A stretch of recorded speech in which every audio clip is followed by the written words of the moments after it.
کیا 9ویں اور 10ویں محرم میں تعزیے پر دیکھنا جائز ہے؟ جائز نہیں ہے، شیعہ لوگوں کا مذہب ہے تعزیے اور ماتم، تو ان کو کرنے دیں، دوسرے کے مسلک کو چھیڑو نہیں، اپنا مسلک چھوڑو نہیں، آپ نہ کریں یہ کام، اسلام میں نہیں ہے یہ چیزیں۔ اسی میں ایک سوال ہے جی، محرم میں نکاح کرنا کیسا ہے؟ یہ سوال بھی ظہور احمد نے کشمیر سے پوچھا ہے۔ محرم میں نکاح کرنا بھی جائز ہے، بلکہ ہمارے مسلک کے مطابق باعث برکت ہے، کیونکہ محرم کو اللہ کے نبی نے محترم قرار دیا ہے، جو قابل احترام مہینہ ہے تو مقدس ہے، تو مقدس مہینے میں عبادت کا ثواب بھی زیادہ ہوتا ہے، اور نکاح بھی شریعت میں عبادت ہے۔ نکاح کیسے عبادت ہے؟ شریعت نے نکاح میں عبادت کا رنگ ڈال دیا ہے۔ دیکھیں آپ کہ نکاح ایک معاملہ ہے، لیکن اس سے پہلے خطبہ بھی ہوتا ہے، خطبہ جمعے کی نماز سے پہلے ہوتا ہے، خطبہ عید کی نماز سے پہلے ہوتا ہے، خطبہ استسقاء کی نماز سے پہلے ہوتا ہے، خطبہ حج میں ہوتا ہے، یہ ساری عبادتیں ہیں نا جس میں خطبہ ہے، لیکن اسلام نے کیا کہا؟ نکاح سے پہلے بھی خطبہ ہوگا۔ اس کا مطلب اسلام نکاح کو عبادت قرار دے رہا ہے، نکاح میں عبادت کا رنگ بھر رہا ہے، تو عبادتیں تو مقدس مہینے میں زیادہ ثواب ہوتا ہے ان میں۔ تبھی آپ دیکھیں نبی صلی اللہ علیہ وسلم نے فرمایا رمضان کے بعد سب سے زیادہ روزوں کا ثواب محرم میں ملتا ہے، کیوں؟ مقدس ہے نا، تو عبادت کا ثواب بڑھ گیا اس میں۔ تو اس حدیث سے صاف ہمیں پتہ چلتا ہے کہ اگر کوئی محرم میں اس نیت سے نکاح کرتا ہے کہ مقدس مہینہ ہے، تو اس میں عبادت کا ثواب بڑھ جائے گا، اور اس میں انشاءاللہ اللہ سے امید کی جا سکتی ہے کہ خیر و برکت زیادہ ہوگی، تو اس کو منحوس سمجھنا جائز نہیں ہے۔ اگر آپ کہتے ہیں اس مہینے میں چونکہ حضرت حسین رضی اللہ تعالیٰ عنہ کی شہادت ہوئی ہے اس لیے منحوس ہے، تو یہ غلط ہے۔ ایک تو ہماری نظر میں شہادت ایک بہت مقدس مقام ہے، اس کی وجہ سے کوئی مہینہ منحوس نہیں ہو سکتا، مقدس تو ہو سکتا ہے، منحوس نہیں ہو سکتا۔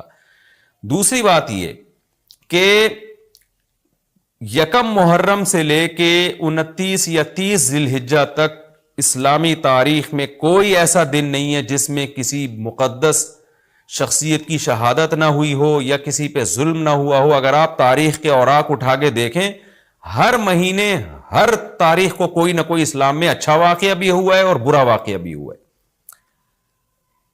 حضرت عثمان رضی اللہ تعالیٰ عنہ کی شہادت ہوئی باغیوں کے ہاتھوں، خود نبی صلی اللہ علیہ وسلم کی وفات ہوئی ربیع الاول میں، اور بھری ہوئی ہے نا اسلامی تاریخ۔ حضرت علی رضی اللہ تعالیٰ عنہ کی شہادت ہوئی، تو ان تمام شہادتوں کے آپ ایام نکالیں، ان کے مہینے نکالیں، کوئی مہینہ نہیں بچے گا۔ تو اس بیس پہ اگر آپ کہتے ہیں کہ اس مہینے میں نکاح پسندیدہ نہیں ہے، پھر تو پہلی تاریخ سے لے کے سال کی آخری تاریخ تک کوئی تاریخ بھی ایسی نہیں ہے کہ جس میں انسان نکاح نہ کرے۔ اس کا مطلب پھر آپ کنوارے چھڑے چھاٹی گھومتے رہیں، اور مسلمانوں کی پھر گروتھ ریشو تو میرا خیال ختم ہو جائے گا، مر جائیں، کہاں پیدا ہوں گے لوگ۔ اور اگر آپ کہتے ہیں کہ نہیں جی کسی شخصیت کے کسی دن میں انتقال کر جانے سے یا شہید ہو جانے سے یا اس پہ ظلم ہونے سے وہ دن منحوس نہیں بنتا، تو پھر 10 محرم بھی منحوس نہیں ہے۔ 10 محرم میں بھی آپ نکاح کر سکتے ہیں، اور محرم کے بقیہ تاریخوں میں بھی آپ نکاح کر سکتے ہیں۔ اور روایات میں ہمیں ملتا ہے کہ بعض بڑے بڑے حضرات تھے جن کے محرم کے مہینے میں نکاح ہوئے، میں اس بحث میں نہیں جاؤں گا، پھر اس میں تاریخی روایات ہیں، کوئی کہتا ہے فلاں تاریخ تھی، کوئی کہتا ہے، پھر لوگ اس پہ ایک غیر ضروری بحث میں چلے جاتے ہیں، لیکن ہمیں ایسے واقعات ملتے ہیں۔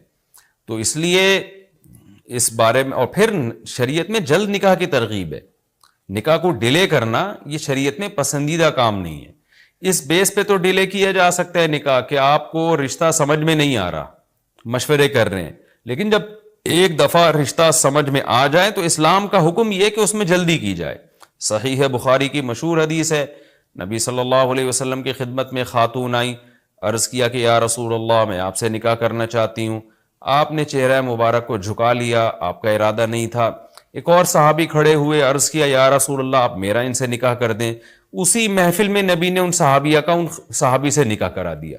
تو آپ نے تو یہ نہیں پوچھا کہ یہ محرم کا مہینہ چل رہا ہے یا سفر کا مہینہ چل رہا ہے یا ربیع الاول کا مہینہ چل رہا ہے، ڈیلے نہیں کیا اس کو، اس لیے کہ خود آپ کی تعلیمات یہ ہیں کہ نکاح میں جلدی کی جائے۔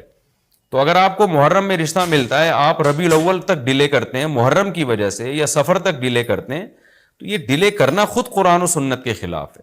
جس چیز میں تعجیل مقصود ہے، جس چیز کو شریعت نے جلدی کا حکم دیا، عبداللہ بن مسعود رضی اللہ تعالیٰ عنہ فرماتے تھے، مصنف ابن ابی شیبہ کی روایت ہے کہ مجھے پتا چل جائے نا کہ میری زندگی میں صرف ایک رات باقی ہے, اگلے دن میں نے مر جانا ہے, اور میرے نکاح میں کوئی عورت نہ ہو, میں وہ رات بھی نکاح کے بغیر نہیں گزاروں گا, میں بیوی کے بغیر نہیں گزاروں گا, اس خوف سے کہ مجھے کہیں فتنہ نہ ہو جائے. صحابہ کرام جو تقوی کے اعلیٰ معیار پر تھے اور جن سے گناہ کا اندیشہ بہت کم تھا اور کہیں معاشرے میں بے حیائی پھیلی ہوئی نہیں تھی, وہ تو ان کا تو یہ کانسیپٹ تھا کہ بھئی ہم بیوی کے بغیر ایک دن نہیں گزاریں گے, کہیں ایسا نہ ہو کہ برائی میں پڑ جائیں.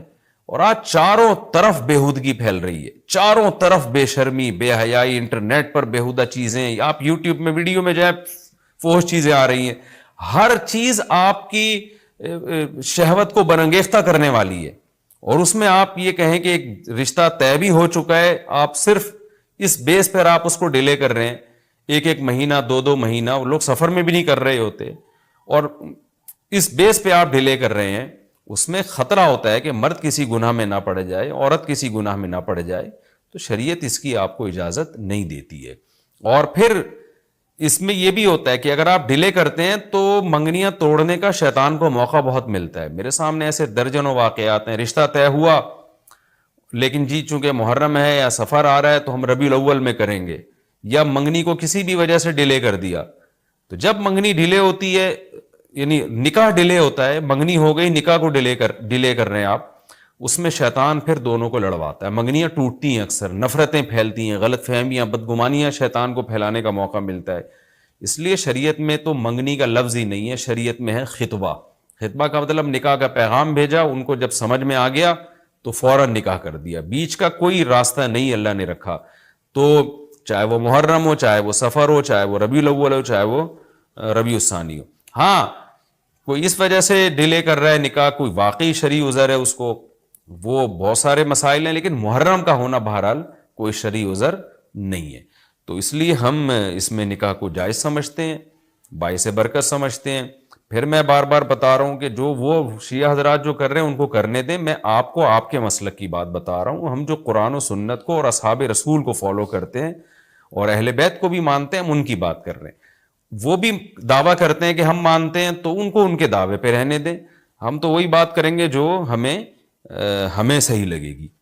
محرم میں حلیم بھی بناتے ہیں لوگ, تو بے اصل چیز ہے, بدعت ہے, کوئی ثواب سمجھ کے کریں گے, بدعت ہے.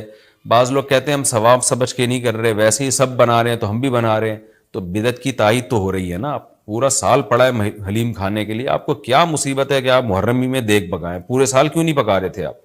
تو جب ایک رسم معاشرے میں غلط رسم پھیل جاتی ہے تو اس کا بائیکاٹ کرنا چاہیے. تو آپ نہ بنائیں, کسی اور مہینے میں بنا لیں آپ. تو پوری رات دیگیں چل رہی ہوتی ہیں مذہب کے نام پہ, تو یہ کام نہ کیا جائے نا. اور جو لوگ کہتے ہیں ہم مذہب کے نام پہ نہیں کر رہے, ہم تو ویسے ہی انٹرٹینمنٹ کر رہے ہیں, تو یار کسی اور دن کر لو بھائی, تم پورا سال پڑا ہوا ہے نا. ہم نے کب کہا ہے کہ آپ دیگیں نہ پکائیں؟ آپ پکائیں, پوری رات گھوٹے لگائیں اس میں, کسی اور دن کر لیں آپ. تو اس لیے اسلام کو بچائیں خرافات سے. اسلام کو ہمارے ذمے ہے کہ ہم اسلام کو اسلام وہی ہے جو نبی لے کر آئے. الیوم اکملت لکم دینکم واتممت علیکم نعمتی ورضیت لکم الاسلام دینا. اللہ کہتے ہیں آج کے دن میں نے دین مکمل کر دیا. جب یہ آیتیں نبی پہ نازل ہو گئیں تو اس میں حلیم نہیں تھا, محرم کا حلیم. تو دین مکمل ہو چکا, اس کو رہنے دیں آپ. اور پھر وہی ہے کہ جب آپ روزہ رکھیں گے تو حلیم کھائیں گے کس وقت؟ رات کو آپ کھائیں گے تو رات کو تو ویسے ہی کم کھانا چاہیے. سونے کے لیے اللہ نے رات بنائی ہے, کھانے پینے کے لیے تھوڑی بنائی ہے رات. دن میں آپ نے روزہ رکھنا ہے, تو وہ یہ روزے سے بھی میچ نہیں کر رہا ہے یہ جو حلیم ہے نا. اس لیے اس سے اجتناب کریں, ایوائڈ کریں. جو گلی کے لونڈے لپاڑے بنا رہے ہوتے ہیں ان کو محبت سے سمجھا دیں, یار اگلے دن بنا لو, باز آ جائے ٹھیک ہے, نہیں تو پھر نکل لیں آپ پتلی گلی سے.